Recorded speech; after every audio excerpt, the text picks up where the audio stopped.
যেই নামাজ আল্লাহ ফরজ করে দিয়েছেন এই নামাজ ইচ্ছাকৃতভাবে ছাড়া যাবে না। কেন? ফাইন্না মান তারাকা সালাতান মাকতুবাতান মুতাআম্মিদান, যেই ব্যক্তি ইচ্ছাকৃতভাবে ফরজ নামাজ ছেড়ে দেয়, ফাকাদ বারিআত মিনহু জিম্মাতুল্লাহ, ওই ব্যক্তির থেকে আল্লাহর জিম্মাদারিত্ব উঠে যায়। যেই ব্যক্তি ইচ্ছাকৃতভাবে ফরজ নামাজ ছেড়ে দিবে ওই ব্যক্তিকে আল্লাহ তাআলা এভাবে ছেড়ে দিবে, বান্দা তোর প্রতি আমার কোনো দায়িত্ব নেই, যা তোকে আমি ছেড়ে দিলাম। তাহলে নামাজ কে ফরজ করেছেন? আল্লাহ ফরজ করে দিয়েছেন। এই নামাজকে ছাড়া যাবে না, ইচ্ছাকৃতভাবে ফরজ নামাজ ছাড়া যাবে না। জাবের ইবনে আব্দুল্লাহ রাদিয়াল্লাহু তাআলা আনহু থেকে একটি গুরুত্বপূর্ণ হাদিস আপনাদেরকে শোনাই। রাসূল সাল্লাল্লাহু আলাইহি ওয়াসাল্লাম উল্লেখ করেছেন, বাইনাল আবদি ওয়া বাইনাল কুফরি তারকুস সালাহ, বান্দা এবং কুফরের মাঝে পার্থক্য হচ্ছে নামাজ ছেড়ে দেওয়া। এটা হলো বান্দা, এটা হলো নামাজ, এটা হলো কুফর। রাসূল বলেছেন বান্দা এবং কুফরের মাঝে পার্থক্য হচ্ছে নামাজ ছেড়ে দেওয়া। যেই ব্যক্তি নামাজ ছেড়ে দিবে ওই ব্যক্তি কাফের, ওই ব্যক্তি কুফরি করলো। আর যে ব্যক্তি নামাজ পড়লো ওই ব্যক্তি আল্লাহর বান্দা। তাহলে নামাজ ছেড়ে দেওয়া মানুষকে কুফরের দিকে নিয়ে যায়। কোনো ব্যক্তি যদি নামাজ ছেড়ে দেয় তাহলে ওই ব্যক্তি আল্লাহর সাথে কুফরি করলো, অর্থাৎ আল্লাহর বিধানটাকে সে প্রত্যাখ্যান করলো। এই জন্য রাসূল সাল্লাল্লাহু আলাইহি ওয়াসাল্লাম বলেছেন ইচ্ছাকৃতভাবে ফরজ নামাজ ছাড়া যাবে না। অনিচ্ছা সত্ত্বেও যদি কোনো কারণে চলে যায় সেটা ভিন্ন কথা, কিন্তু ইচ্ছাকৃতভাবে কখনো কোনোদিন জেনে শুনে বুঝে ফরজ নামাজ ছেড়া যাবে না। কারণ বান্দা এবং কুফরের মাঝে পার্থক্য হচ্ছে নামাজ ছেড়ে দেওয়া। আবু দাউদের 4678 নম্বর হাদিস। এরপরে মিসওয়ার ইবনে মাখরামা রাহমাতুল্লাহি আলাইহি, বিশিষ্ট একজন তাবেঈ, তিনি বর্ণনা করেন আন্নাহু দাখালা ওমর ইবনুল খাত্তাব মিনাল লাইলাতি আল্লাতী তু'না ফিহা, আমি উমর ইবনুল খাত্তাবকে দেখতে গেলাম ওই রাত্রে, যেই রাত্রে উমর ইবনুল খাত্তাবকে ছুরি দিয়ে আঘাত করা হয়েছিল, সেই রাত্রে আমি তার কাছেই ছিলাম। তখন ফাআইকাযা উমর লিসালাতি সুবহি, উমর ইবনুল খাত্তাব রাদিয়াল্লাহু তাআলা আনহুকে ফজরের নামাজের জন্য সজাগ করা হলো যে আপনি ফজরের নামাজ পড়ার জন্য উঠেন। ফাকালা উমর নাআম, উমর রাদিয়াল্লাহু তাআলা আনহু তিনি বললেন হ্যাঁ আমি এই অবস্থায় নামাজ পড়ব। কেন নামাজ পড়ব? ওয়ালা হাজ্জা ফিল ইসলামি, ওই ব্যক্তির জন্য ইসলামে কোনো অংশ নাই, ঈমান তারাকা সালাহ, যেই ব্যক্তি নামাজ ছেড়ে দেয়। যেই ব্যক্তি নামাজ ছেড়ে দিবে ওই ব্যক্তির ইসলামে কোনো অংশ নাই। উমর রাদিয়াল্লাহু তাআলা আনহু বলছেন ফাসাল্লা উমারু ওয়া জারহুহু ইয়াসআবু দামান, উমর রাদিয়াল্লাহু তাআলা আনহু যখন নামাজে দাঁড়ালেন তখন তার ক্ষত দিয়ে রক্ত প্রবাহিত হচ্ছিল। তিনি এই অবস্থায় নামাজ পড়তেছিল। তার পরিবারের লোক উমর রাদিয়াল্লাহু তাআলা আনহুকে এক গ্লাস দুধ পান করতে দিয়েছিল। তিনি যখন এই দুধটা পান করেন তখন তার পেট দিয়ে বের হয়ে যাচ্ছিল, এতটাই ক্ষত তার হয়েছিল। এই অবস্থায় তিনি ফজরের নামাজ পড়তে দাঁড়িয়ে গেলেন, তার ক্ষত দিয়ে রক্ত প্রবাহিত হচ্ছে, তিনি এইভাবে দাঁড়িয়ে গেলেন। তিনি বলছেন ওয়ালা হাজ্জা ফিল ইসলাম, ইসলামে ওই ব্যক্তির কোনো অংশই নাই, ঈমান তারাকা সালাহ, যে ব্যক্তি নামাজ পড়ে না। তাহলে আপনি কিভাবে এই জিনিসটা বুঝে নিলেন নামাজ না পড়ে আপনি মুসলমান থাকেন? এই ফতোয়াটা আপনি কার থেকে নিলেন? কে আপনাকে এই ফতোয়া দিল? কোন আয়াত আপনি পেয়ে গেলেন? কোন হাদিস আপনি পেয়ে গেলেন যে হাদিসের ভিত্তিতে, যে আয়াতের ভিত্তিতে আপনি নিজেকে সন্তুষ্ট চিত্তে মেনে নিচ্ছেন যে নামাজ না পড়েও আপনি নাজাত পেয়ে যাবেন, নামাজ না পড়ে আপনার মুসলমানিত্ব ঠিক থাকবে? এই কোন হাদিসটা আপনি পেলেন? কে আপনাকে ফতোয়াটা দিল?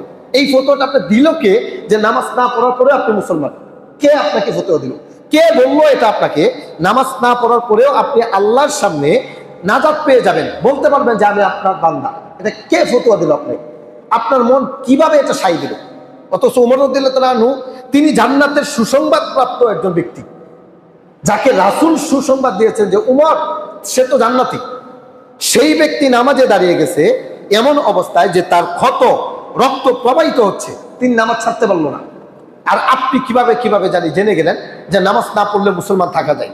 কিভাবে জানি বুঝে গেলেন নামাজ না পড়লেও আপনি জান্নাতে চলে যাবেন? কে ফতোয়া দিল আপনাকে? কে? এই মুফতি সাহেবটা কে? কোন আয়াতটা আপনি পেয়ে গেলেন কোরআনের? কোন হাদিসটা পেয়ে গেলেন আপনি রাসূলের, যে হাদিসের ভিত্তিতে নামাজ না পড়ে মুসলমান বলা যায়? এইটা কোন আয়াত, কোন হাদিসের ভিত্তিতে আপনি বলেন? মনে রাখবেন, নামাজবিহীন মানুষের ইমানের দাবি একেবারে 0%। নামাজবিহীন মানুষ নিজেকে মুসলমান বলে পরিচয় দিতে পারে না, এটা কখনোই সম্ভব না। এজন্য নামাজ পড়তে হবে। কালেমা যখন আপনি পড়েছেন লা ইলাহা ইল্লাল্লাহ, দ্বিতীয় কাজ হচ্ছে আকিমুস সালাহ, নামাজ কায়েম করতে হবে। এজন্য রাসূল সাল্লাল্লাহু আলাইহি ওয়াসাল্লাম বলেছেন যেই ব্যক্তি ইচ্ছাকৃতভাবে ফরজ নামাজ ছেড়ে দেয় ওই ব্যক্তি কুফরের সাথে সম্পৃক্ত হয়ে গেল এবং আল্লাহর পক্ষ থেকে ওই ব্যক্তির জন্য জিম্মাদারিত্ব উঠে গেল, কোনো জিম্মাদারিত্ব নাই। আরেকটা হাদিস, জাবির ইবনে আব্দুল্লাহ রাদিয়াল্লাহু তাআলা আনহুকে জিজ্ঞাসা করা হয়েছিল, একজন তাবী তাকে জিজ্ঞাসা করেছে মা কানা ইউফারিকু বাইনাল কুফরি ওয়াল ঈমান ইনদাকুম মিনাল আ'মালি ফি আহদি রাসূলিল্লাহ সাল্লাল্লাহু আলাইহি সাল্লাম। জাবির ইবনে আব্দুল্লাহকে তাবী জিজ্ঞাসা করতেছেন, আচ্ছা জাবের, রাসূলের যুগে কোন আমলটা ছেড়ে দিলে ওই সময় আপনারা তাকে কাফের বলতেন? তখন জাবির ইবনে আব্দুল্লাহ বলছেন, আস-সালাত, নামাজ। কোন ব্যক্তি যদি নামাজ ছেড়ে দিত আমরা তাকে কাফের বলে বিবেচিত করতাম। কারণ রাসূলের যুগে যারা খোলাখুলি মুনাফিক তারাও নামাজ পড়তো। নামাজ ছেড়ে দেওয়ার মতো সৎ সাহস কারো থাকতো না।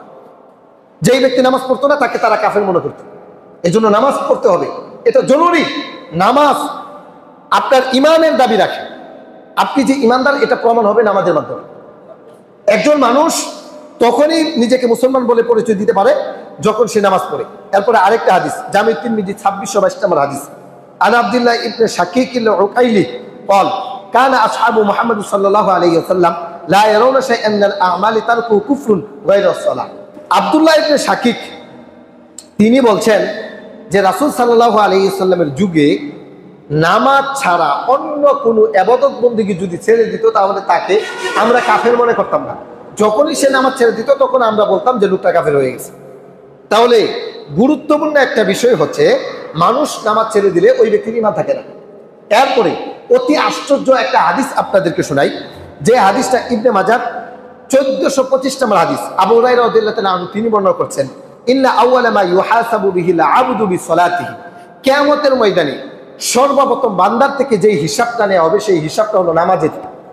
রাসূল এতটুক যদি বলতেন তাহলে ঠিক ছিল, কিন্তু রাসূল পরের বাক্যটা যে বলেছেন, ফা ইন সালাহাত ফাকাদ আফলাহা ওয়া আনজাহা, যেই ব্যক্তির নামাজ ঠিক থাকবে ওই ব্যক্তির সমস্ত আমল ঠিক থাকবে।